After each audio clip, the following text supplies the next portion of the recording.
Hello बच्चों, मैं शशि चंद्रा आप सभी का स्वागत करती हूँ आपके YouTube channel study with Chandra में। तो प्यारे बच्चों, कैसे हैं आप सभी? आशा करती हूँ आप सभी अच्छे और स्वस्थ होंगे।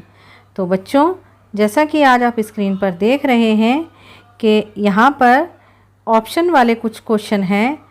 तो ये जो क्वेश्चन हैं आपकी 9th क्लास की जो हिंदी की बुक है क्षितिज, तो उसके क्वेश्चन आंसर हैं जो चैप्टर 9 है कबीर के साखी और सबद, उसमें से कुछ क्वेश्चन यहाँ पर लिए गए हैं। तो उन क्वेश्चनों को आज हम सॉल्व करेंगे, क्योंकि जो कि आपके एग्ज़ाम आने वाले हैं 9th क्लास के जो एग्ज़ाम होंगे उसमें ऑप्शनल क्वेश्चन ही पूछे जाएंगे। तो चलिए शुरू करते हैं इस वीडियो को। और शुरू करने से पहले ज़रूरी बात कि बच्चों, यदि आप मेरे चैनल पर पहली बार आए हैं तो चैनल को सब्सक्राइब कर लें और बेल आइकन को भी ज़रूर प्रेस कर लें। तो चलिए शुरू करते हैं आज के क्वेश्चन आंसर। मोको कहाँ, ये डंडे लिखा हुआ है बच्चों, ये है ढूंढे। क्या है? ढूंढे। ठीक है। मोको कहाँ ढूंढे बंदे, मैं तो तेरे पास में। इसमें जो है मैं जो शब्द है, ये जो मैं है किसके लिए प्रयोग हुआ है? कबीरदास के लिए, अहंकार के लिए, भगवान के लिए, मनुष्य के लिए। तो इसका जो सही आंसर है वो है आपका बच्चों भगवान के लिए, कि जो इसमें जो मैं शब्द आया है वो भगवान के लिए आया है। इसके बाद अगला क्वेश्चन है, कबीर के अनुसार ईश्वर का वास कहाँ है? मंदिर में, जंगल में, आकाश में, प्रत्येक जीव की सांसों में। तो इसका जो सही ऑप्शन होगा बच्चों वो होगा डी, कि कबीर के अनुसार ईश्वर का वास प्रत्येक जीव की सांसों में है। इसके बाद क्वेश्चन नंबर 3, कबीर ने संत के क्या लक्षण बताए हैं? ए, वह किसी एक मत को मानता है। वह अपने पक्ष का समर्थन करने वाला होता है। ऑप्शन सी, वह निरपेक्ष होकर ईश्वर का भजन करता है। ऑप्शन डी, वह सभी मतों को मानता है। तो आप इन तीनों ऑप्शन, चारों ऑप्शन में से जो सही ऑप्शन है उसको बताइए कौन सा हो सकता है। तो इसका जो सही ऑप्शन होगा बच्चों वो होगा सी, वह निरपेक्ष होकर ईश्वर का भजन करता है। कौन? संत। उसके बाद है अगला क्वेश्चन नंबर 4, ज्ञान की आंधी आने पर क्या होता है? तो पहला ऑप्शन है मनुष्य का भ्रम दूर होता है, माया मोह से छुटकारा होता है। ऑप्शन सी, मनुष्य की अज्ञानता समाप्त हो जाती है। ऑप्शन डी, उपर्युक्त सभी कथन सत्य हैं। तो इसका जो सही ऑप्शन होगा ए, बी, सी, डी, बताइए कौन सा होगा?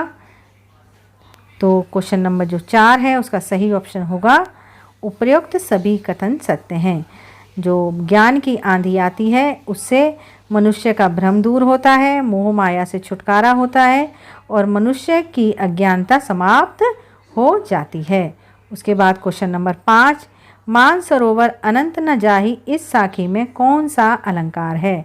अनियोक्ति अलंकार, रूपक अलंकार, श्लेष अलंकार, उपमा अलंकार। तो बताइए, ये क्वेश्चन नंबर 5 है, उसके इन चारों ऑप्शन में से कौन सा ऑप्शन सही होगा? ऑप्शन नंबर ए, अनियोक्ति अलंकार। उसके बाद क्वेश्चन नंबर 6, मानसरोवर अनंत न जाहि इस साखी में हंस और मानसरोवर किस किस के प्रतीक हैं? पहला ऑप्शन है हंस परमात्मा का और मानसरोवर मन का प्रतीक है। बी ऑप्शन है हंस जीवात्मा का और मानसरोवर आनंद वृत्ति वाले मन का एवं शून्य विकार के अमृत कुंड का प्रतीक है। ऑप्शन सी, हंस शून्य विकार का व मानसरोवर परमात्मा का प्रतीक है। और ऑप्शन डी है उपर्युक्त सभी कथन सत्य हैं। तो क्वेश्चन नंबर जो 6 है उसका सही आंसर क्या होगा बच्चों? बताइए ज़रा। उसका सही ऑप्शन होगा बच्चों ऑप्शन बी, कि हंस जीवात्मा का और मानसरोवर आनंद वृत्ति वाले मन का एवं शून्य विकार के अमृत कुंड का प्रतीक है। उसके बाद है आपका क्वेश्चन नंबर 7, कबीरदास जी ने ज्ञानी और संत किसे बताया है जो अपने धर्म संप्रदाय का ख्याल रखता हो? ऑप्शन बी, जो सदा ईश्वर भक्ति में लीन रहता हो। ऑप्शन सी, जो सरल हृदय से निष्पक्ष होकर संप्रदाय से ऊपर उठकर प्रभु का ध्यान करता हो। और ऑप्शन डी, जो कठोर साधना में लीन रहता हो। तो क्वेश्चन नंबर जो 7 है बच्चों, उसके जो 4 ऑप्शन है, चारों ऑप्शन में से जो सही ऑप्शन होगा आपका वो होगा ऑप्शन सी, जो सरल हृदय से निष्पक्ष होकर संप्रदायों से ऊपर उठकर प्रभु का ध्यान करता है। उसके बाद देखेंगे हम क्वेश्चन नंबर 8। क्वेश्चन नंबर 8 है, मनुष्य कब महान कहलाता है? जब वह ऊंचे कुल में जन्म लेता है, जब उसके माँ बाप धनी होते हैं, जब वह अपने धर्म संप्रदाय को बढ़ावा देता है, या ऑप्शन डी, जब उसके कर्म ऊंचे होते हैं। तो क्वेश्चन नंबर जो 8 है उसका सही ऑप्शन क्या होगा बच्चों? उसका सही ऑप्शन होगा जब उसके कर्म ऊंचे होते हैं। मनुष्य कब महान होता है? जब उसके कर्म ऊंचे होते हैं, अर्थात उसके कार्य। उसके बाद है क्वेश्चन नंबर 9, कबीर की रचनाएं संकलित हैं सूरसागर में, कबीर ग्रंथावली में, सूरसारावली में, या ऑप्शन नंबर डी है यहाँ पर, ये ऑप्शन डी, उपर्युक्त में से कोई नहीं। तो क्वेश्चन नंबर जो 9 है उसका सही ऑप्शन बताइए क्या हो सकता है? तो कबीर की रचनाएं किस में संकलित हैं बच्चों? कबीर ग्रंथावली में। ऑप्शन जो बी है इसका वो एकदम करेक्ट है। उसके बाद क्वेश्चन नंबर 10, कबीर दास की रचनाएं हमें मिलती हैं, ये यहाँ पर दास है, क्या है? दास। कबीर दास की रचनाएं हमें मिलती हैं साखी के रूप में, शबद के रूप में, रमैनी के रूप में, या ऑप्शन डी, सभी कथन सत्य हैं। तो क्वेश्चन नंबर जो 10 है उसका जो डी ऑप्शन है वो एकदम करेक्ट है कि जो कबीर की रचनाएं हैं वो साखी, शबद, रमैनी तीनों में मिलती हैं। उसके बाद क्वेश्चन नंबर 11, कबीर दास ने किए, क्या किए? समाज सुधार के कार्य, आर्थिक सुधार के कार्य, धार्मिक व आर्थिक दोनों कार्य। तो कबीर दास जी ने कौन से कार्य किए थे बच्चों? कबीर दास जी ने जो कार्य किए थे वो किए थे आपके कौन से? बताइए जल्दी। समाज सुधार के कार्य।